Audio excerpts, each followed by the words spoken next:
सारे जाति धर्म वर्ग के लोग बदलाव के मूड में। 102 सीटों पर चुनाव हुआ। भारतीय जनता पार्टी का ऐंठन और इतराना थोड़ा कम हो गया। आप सब भी एहसास करते हैं। जो पहले ऐंठती थी भारतीय जनता पार्टी, उनके नेता ऐंठते थे, क्या खुर्शीद भाई, वो आपको अनुभव होगा कि वो कम हो गया है। और उसके कारण यही है कि उनको पता चल गया है वकील साहब कि भाई उसकी सीटें घट रही हैं। वो जो सोच रहा था कि 100 में हम 60 लेने वाले हैं, हम 60 में चले गए, वो बेचारा 40 पर चला गया। सच यही है। और इस बार यहाँ भी यही होगा, लेकिन उसके लिए हमें मेहनत करनी होगी। फसल अच्छी है, मंजर धान के अच्छे हैं, लेकिन काटने वाले लोग तो चाहिए। खलियान तक ले जाने वाला, पीट करके उसको घर तक बोरा में सीट के भरने वाला लोग तो चाहिए, जिसको हम बूथ कमेटी कहते हैं। बूथ पर लोग चाहिए। वोटर को बुला के पोल कराना, वोट को दिलवाना, ये तमाम चीज़ें हैं, उसकी तैयारी हमें करनी होगी। फिर यह वातावरण बना रहे चुनाव तक, क्योंकि भारतीय जनता पार्टी प्रोपगंडा की पार्टी है, कब क्या गलत फैला देगा। और हमें थोड़ा संयमित रहना होगा। हम समर्थकों को, कांग्रेस इंडिया गठबंधन के समर्थकों को, क्योंकि उसका तो एक ही दबाव है। जब प्रधानमंत्री उसका हिंदू मुसलमान का नारा दे सकता है, तो उनके छोटे भाई क्या नारा देंगे, आप समझ जाइए। देश का कोई प्रधानमंत्री इस प्रकार का भाषण दे हिंदू मुसलमान का, आप इतने प्रधानमंत्री बने, किसी के मुंह से यह लफ्ज आपने नहीं सुना होगा, चाहे बीजेपी के ही क्यों ना हो। ये पहला प्रधानमंत्री है जो हिंदू मुसलमान की बात करता है। तो आप समझ जाइए कि उसकी छटपटाहट कैसी है। और ऐसी छटपटाहट में हमें कितना सावधान रहना है, ये समझिए। कि हमें कोई सांप्रदायिक चीज़ों में उनके कहने पर फेसबुक पर भी नहीं जाना है, व्हाट्सएप में भी उसका जवाब मत दीजिए। कुछ लोग, हम अपने लोगों को बताते हैं कि छोड़ दो व्हाट्सएप, वो क्या लिखता है उसको लिखने दो, तुम मत जवाब दो, वो धीरे धीरे अपने खत्म हो जाएगा। तुम जवाब दोगे तभी वो तुल पकड़ेगा। हमको देना ही नहीं, हम अच्छी अच्छी बात डालेंगे। हम बात करेंगे बेरोजगारी का। बेरोजगार केवल मुसलमान तोड़ो है, हिंदू भी केवल ज़्यादा तोड़ो है, दूसरे दल के लोग, दूसरी जाति के भी लोग हैं। जो सच है, देश में जो समस्या है बेरोजगारी, नौजवान के जो हाथ खाली पड़े, हम उसकी बात करें। वो भले किसी और चीज़ की चर्चा करें, हम चर्चा करेंगे जो सच है उसकी।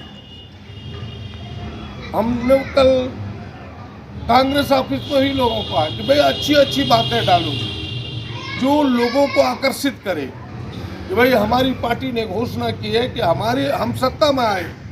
आदरणीय राहुल जी ने घोषणा की है कि यह जो 30 लाख खाली पड़े पद है भारत सरकार के, 5 वर्षों में इन खाली पड़े पदों को हम भर्ती करेंगे, इसकी हम गारंटी देते हैं। हम इसकी चर्चा करें।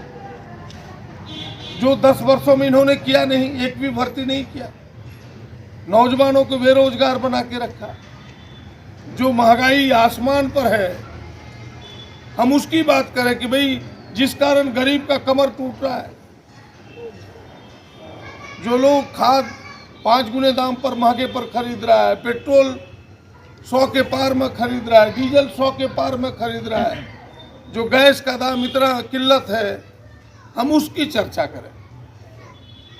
तो हमें चर्चा अपनी लड़ाई को उस दिशा में, जो जनता की जरूरत की चीज़ है उसकी दिशा में हमें ले जाना है। हम उनकी बातों में ना उलझे। पहलवान वो चाहता है कि मेरे अखाड़े पर आकर लड़े, और हम चाहते हैं कि उसको हम जनता के अखाड़े पर लाएं। अंतर इतना ही। जनता का अखाड़ा क्या है? महंगाई। जनता का अखाड़ा क्या समस्या है? बेरोजगारी। हम उन मुद्दों पर उनको खींच करके लाएं। अगर लिखना ही है, नहीं तो मत लिखिए, कुछ नहीं लिखना है तो, क्योंकि वो भी एक फील्ड बन चुका है लड़ाई का, व्हाट्सएप, फेसबुक। क्योंकि जितना हरदम तो लोग, अब सबके हाथ में मोबाइल है, कोई टुक टाप करके दे दिया, कोई देखा तुरंत उसको फिर टुक टाप करके मार दिया। ये गलती का चौक सही बोल रहे हैं। तो हम अपनी बात लिखें, हम उनकी बातों में ना उलझे। लड़ाई का हमारा दिशा ये होना चाहिए और हमें लगता है कि इस दिशा से अगर हम लड़े, अभी आपने देखा होगा कि भाई क्या कहा है राहुल जी ने, भाई इतना ही नहीं कहा, उन्होंने कहा कि नारी को हम न्याय देंगे, जो घर की एक नारी को 1 लाख रुपया प्रत्येक साल देंगे उनके खाते में। यह बात लोगों तक हम पहुंचाएं, चाहे हिंदू हो, मुसलमान हो, सिख हो, ईसाई हो। और सबसे बड़ी बात, इस देश की मजबूती के लिए, इस देश को आगे बढ़ाने के लिए जो राहुल जी का नारा है, इस नफरत की बाजार में हम मोहब्बत की दुकान खोलेंगे, उससे बेहतर तो कोई नारा ही नहीं हो सकता कि भाई सबको मिला के हम चलेंगे, सब लोग एक साथ कैसे चलेंगे। हम उसके लिए यह इंडिया गठबंधन है। अगर आपने सुना होगा फारूक अब्दुल्ला का वो भाषण जो इस बार उन्होंने आके रांची में दिया, काबिले तारीफ था उनका भाषण। का पाकिस्तान जब आक्रमण के लिए सीमा पर आया तो भारत के फौज के पहले काश्मीरी आके सीना खोल करके खड़ा रहा, ये पाकिस्तानी वापस जाओ, कश्मीर हमारा है, पाकिस्तान के बाप का। तो ये भाई इसलिए इस बार का चुनाव इस देश के लोकतंत्र को बचाने के लिए, इस देश के संविधान को बचाने के लिए बड़ी लड़ाई है। और ये शक मत रखिए, मन में संशय मत रखिए कि अगर इस बार मोदी जी जीत गया तो दोबारा चुनाव होगा कि नहीं, जो लोग कह रहे हैं ये सच होगा, होगा नहीं दोबारा चुनाव। देखा नहीं कि उनके कई नेता तो अंदर की बात बोल बैठा कि 400 पार करो, संविधान हम बदल देंगे। तो भाई दलितों को, पिछड़ों को, अल्पसंख्यकों को, इनको ये तो बताओ कि क्या बदलेगा संविधान में। पहला बदलेगा तुम्हारा आरक्षण खत्म होगा। जो आप कहते हैं कि नहीं हमारे खोंजर में 900 मुसलमान है, 100 पासवान है, 100 यादव जी है, हम 900 जा रहे हैं हाथ छापते, वो कमले फूल की तरफ खींचता है। तो पहला काम आपको ये करना है, मुस्लिम भाई उससे दोस्ती कीजिए एक दो लोगों से। हम तो जितना प्रयास करेंगे करेंगे, हमारे ऊपर जो टास्क है उम्मीदवार होने के नाते वो तो करेंगे, लेकिन उससे बेहतर आप कर सकते हैं। उनके 2 लोगों से आप दोस्ती कीजिए, क्योंकि उनको बिना मांगे वो वोट मिल जाता है कि लोग बाएं चल रहा है, चलो हम दाएं चलते हैं, बिना मेहनत का वोट मिलता है। लेकिन उसमें अगर हम दोस्ती करें और उनको 1 बार नहीं, 2 बार नहीं, 3 बार बताने का प्रयास करें कि तुम क्यों वोट देना चाहते हो, हमसे क्या तकलीफ, तुम सब दिन तो मिलके ही रहते हो। इस बार स्थानीय नीति लागू हो रहा है, तो सुनो ना, तो ये चीजें उनको बताने की जरूरत है।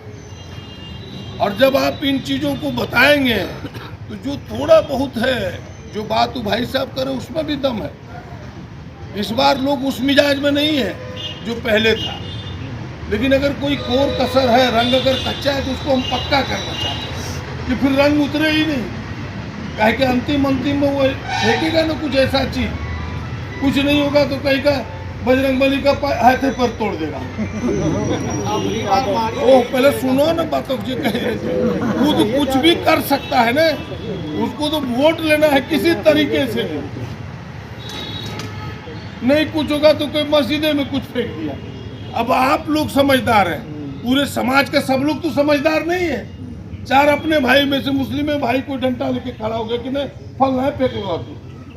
अब वो फेंका कि नहीं फेंका कि किसी से फेंकवा दिया, किसको पता है सब। ये सब तो वोट के लिए लोग करता है।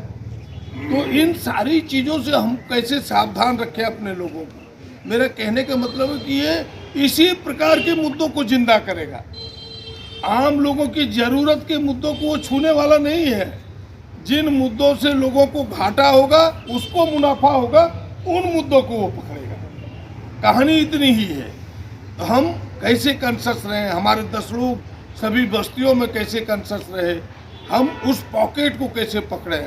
और मुझे जो पता है कि महागामा का जो हवा है वो सबसे बेहतर हवा है, लेकिन ये हवा बना रहे, हम सब पूरा प्रयास करेंगे।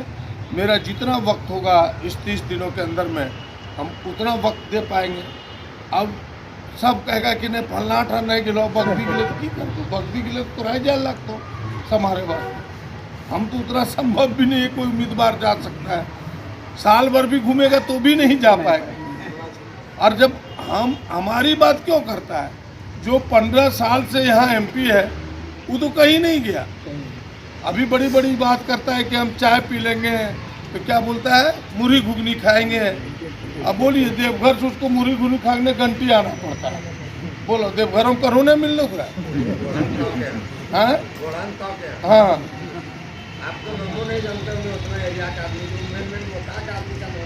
हाँ तो इसीलिए ये तमाम चीजें इसलिए है केवल ये दिखावे का है। हाँ तो ये तमाम चीजें हाँ इसने वो ठीक ही कह रहा है भाई साहब। तो ये तमाम चीजें केवल लोगों को धोखा देने का है केवल लोगों को कुछ से कुछ कह के बरगलाने का है। उनकी बातों में सच्चाई नहीं है क्योंकि उनके ऊपर वाला ही फेंकता है तो ये भी फेंकता है बेचारा। दोनों एक ही है दोनों फेंकने वाला है उसके फेंकने में नहीं जाना। वो लोग झूठ का पुलिंदा है हम लोग सच के पुजारी हैं। हम लोग गांधी जी के चेले हैं। कांग्रेस गठबंधन गांधी जी के आदर्शों को मानता है और हम उस लड़ाई को लड़ते हैं हम उस रास्ते पर चलेंगे। वो तो फेंकने वाला शुरू से आज़ादी की लड़ाई क्या भारतीय जनता पार्टी लड़ी है क्या। हम तो भारतीय जनता पार्टी में अपना जीवन के आधे समय को गुजारे हैं। भाई आरएसएस में तो कभी तिरंगा फहरता भी नहीं था। सच तो यही है। तो उन सारी चीज़ों की चर्चा हम नहीं करना चाहते। हम इतना जरूर कहेंगे